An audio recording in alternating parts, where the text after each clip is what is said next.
You're listening to 10-Minute Tech Talks. These are business insights and growth hacks for the time-crunched entrepreneur. I'm Jonathan Kersting with the Pittsburgh Technology Council and TechVibe Radio, where we are bringing you knowledge and inspiration from some of the smartest tech and business minds in Pittsburgh to help your company succeed. Cybersecurity has become a crucial aspect for businesses across all industries. As cyber threats evolve, so must our strategies to combat them. In evaluating the entire business ecosystem, it's absolutely essential to identify your organization's critical functions and potential single points of failure. And a comprehensive approach not only involves protecting against breaches, but also ensuring you have robust backup systems in place should an attack occur. In today's episode of 10-Minute Tech Talks, I'm bringing you highlights from my TechVibe Radio interview with my co-host and boss, Audrey Russo, as we talked to Izzy, Syring, and Robert Ragan of CustosIQ.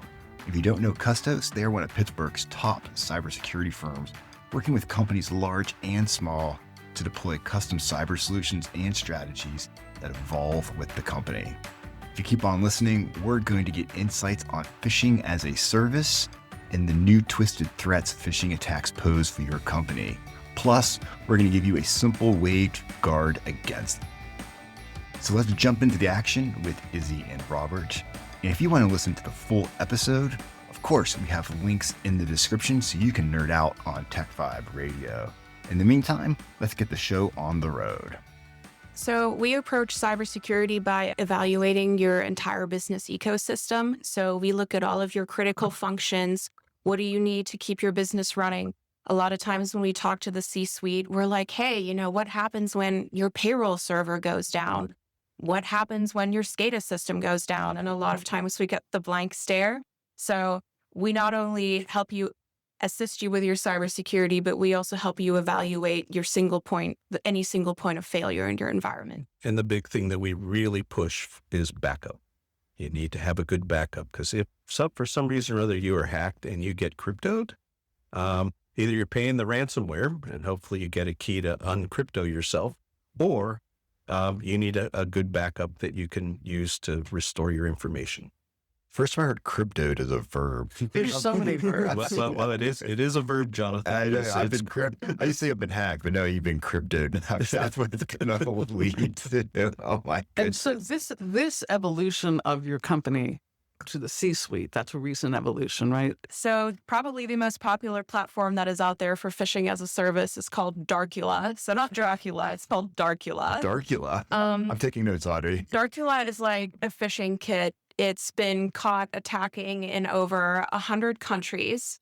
Pretty much anyone who has $250 to spare can, set up a phishing domain on Darkula. They have 19,000 phishing domains available. A lot of the This is so heartwarming. Yes, a lot of the mail carrier, financial phishing emails and tax texts that you receive stem from Darkula to some degree. Yeah.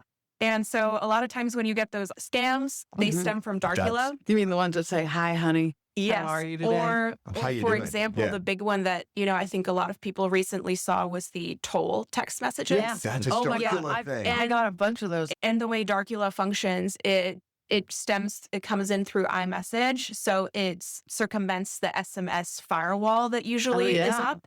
So that's how Darkula gets you. And so then you click on it. I never clicked on it. And you click on it and it takes you to where?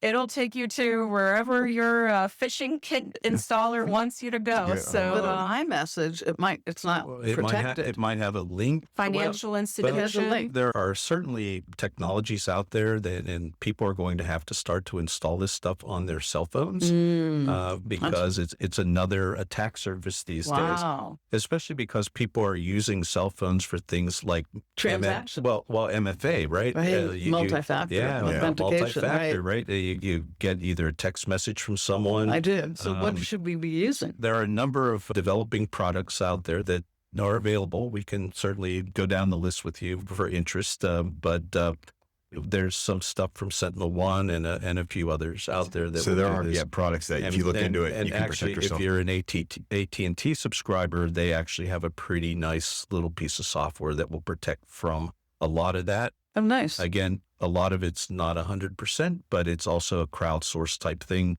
where if you get these text messages and you report them, then everybody else gets an opportunity to forego And them. so does AT&T have something that emulates like a firewall? Yes, correct. Okay, Cool. good to know. No. A little ad for AT&T. Yeah, that can, So Izzy, what else in terms What's of cooking? trends? And Yeah. So going down the whole realm of phishing emails, I just read the other day that Coalition Cyber Insurance, which is one of the biggest cyber insurers in the country, just stated that 60% of their claims now stem from phishing emails.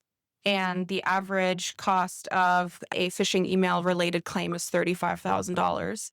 And Jonathan and I were just chatting earlier about how people bulk in, I don't want to spend $7 a head on an email spam filter. Well, $7 a head for an email spam filter or $35K. I mean, if you're a CEO, you can do do on that one. Might be a good investment to provide that protection for $7 a month. Exactly. So, yeah, absolutely.